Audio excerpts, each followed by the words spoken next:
Hello friend, જય દ્વારકાધીશ, રાધે રાધે।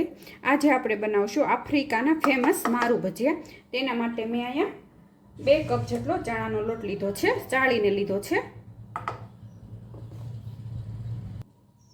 ને 2 cup ચણાના લોટ સાથે આપણે 2 ચમચી ચોખાનો લોટ લેશું અને સ્વાદ પ્રમાણે મીઠું ઉમેરી દેશું। અને ચોખાનો લોટ લેવાનું કારણ એ કે એકદમ ક્રિસ્પી થશે। અને અડધી ચમચી લાલ મરચું ઉમેરશું, થોડીક હળદર અને થોડીક હિંગ, અને અહીંયા મેં 3-4 મરચીની કટકી કરી છે તે ઉમેરી દેશું, અને થોડાક કોથમીર,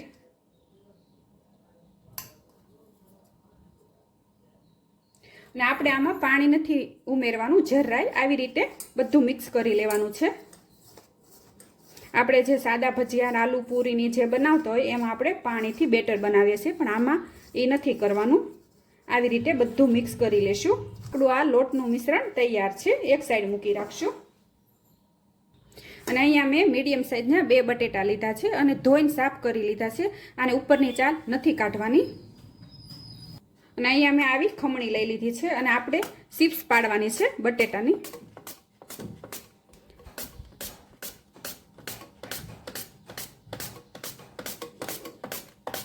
જો તમે આવી રીતે આપણે ચિપ્સ બધી તૈયાર કરી લેશું।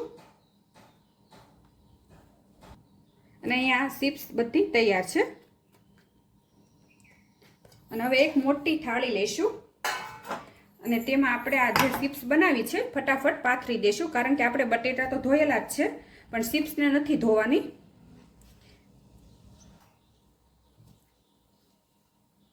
આવી રીતે બધી ચિપ્સ આપણે ગોઠવી દેશું। અને આવી રીતે મેં થાળીમાં બધી ચિપ્સ ગોઠવી દીધી છે।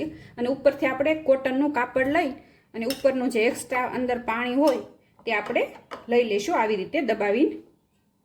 અને હવે જે આપણે આ મસાલો તૈયાર કર્યો છે ચણાના લોટનો, તે આવી રીતે ઉપર ઉમેરી દેશું।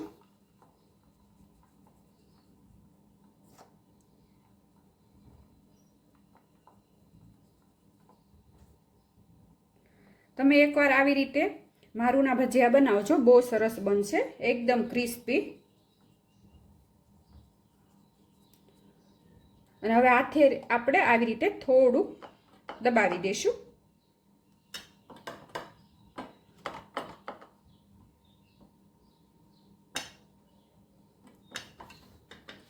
આવી રીતે બધા દબાવી દેશું। અને પછી આવી રીતે એક ચિપ્સ લઈ આવી રીતે ખંખેરી અને આવી રીતે નીચે કોટ કરી લેશું। આવી રીતે આપણે બધી ચિપ્સ તૈયાર કરી લેશું। હવે આવી રીતે ફેરવી દેશું।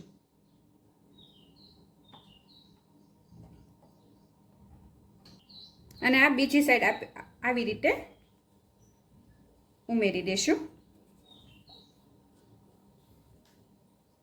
આમાં પાણી જરાય નથી ઉમેરવાનું, આવી રીતે કોટ જ કરવાના છે ખાલી બટેટાની સ્લાઈસ।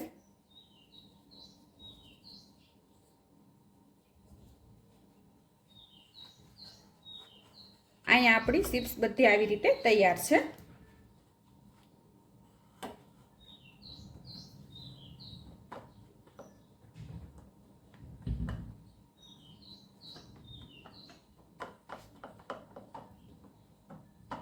અને અહીંયા તેલ ગરમ થઈ ગયું છે, આવી રીતે આપણે ધીમે ધીમે બધી સ્લાઈસ ઉમેરી દઈશું।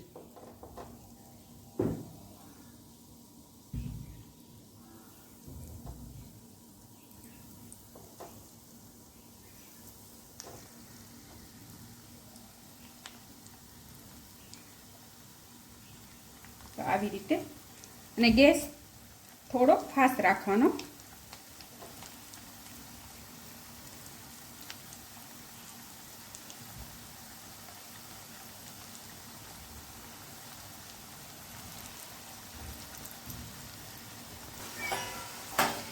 અને આવી રીતે પલટાવી લેશું।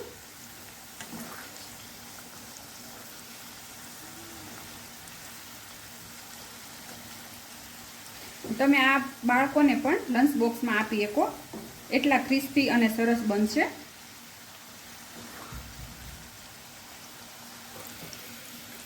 જુઓ તમે, સરસ તળાઈ ગયા છે, એકદમ ક્રિસ્પી. અને અત્યારે તો વરસાદ શરૂ જ છે, એટલે વરસાદમાં ખાવાની પણ મજા આવે. આવી રીતે આપણે બધી ચિપ્સ તળી લેશું અને એકદમ ક્રિસ્પી થાય ને ત્યાં સુધી આપણે તળી લેવાના છે.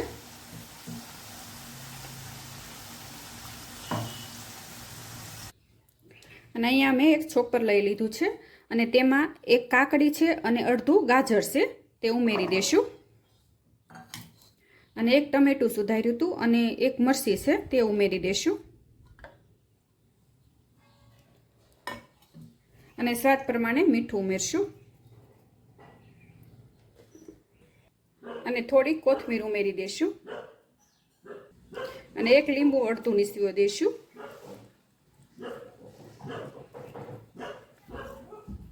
અને થોડોક ચાટ મસાલો ઉમેરી દેશું. અને આપણે ક્રશ કરી લઈશું. અને મિક્સરમાં પણ તમે ક્રશ કરી શકો, પણ અત્યારે અમારે લાઈટ વહી ગઈ છે. અને આવી રીતે આપણે ઝીણું ક્રશ કરી લઈશું.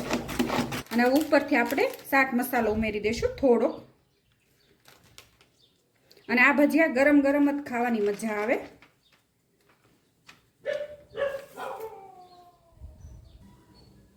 અને અહીંયા જુઓ, ચટણી તૈયાર છે. મેં પહેલાં ચોપરમાં ક્રશ કરવા લીધી હતી, પણ લાઇટ નહોતી એટલે, અને લાઇટ આવી ગઈ એટલે આવી રીતે મેં મિક્સરના જારમાં ક્રશ કરી લીધી. જુઓ તમે, ચટણી આપણી અહીંયા તૈયાર છે.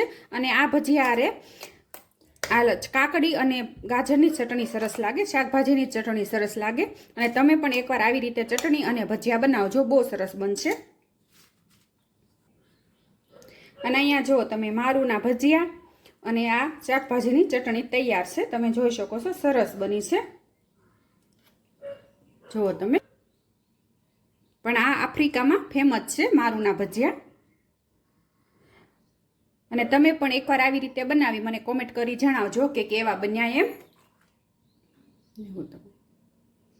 અને આ રેસીપી મારી ગમી હોય તો લાઈક કરજો, શેર કરજો અને સબસ્ક્રાઈબ કરજો.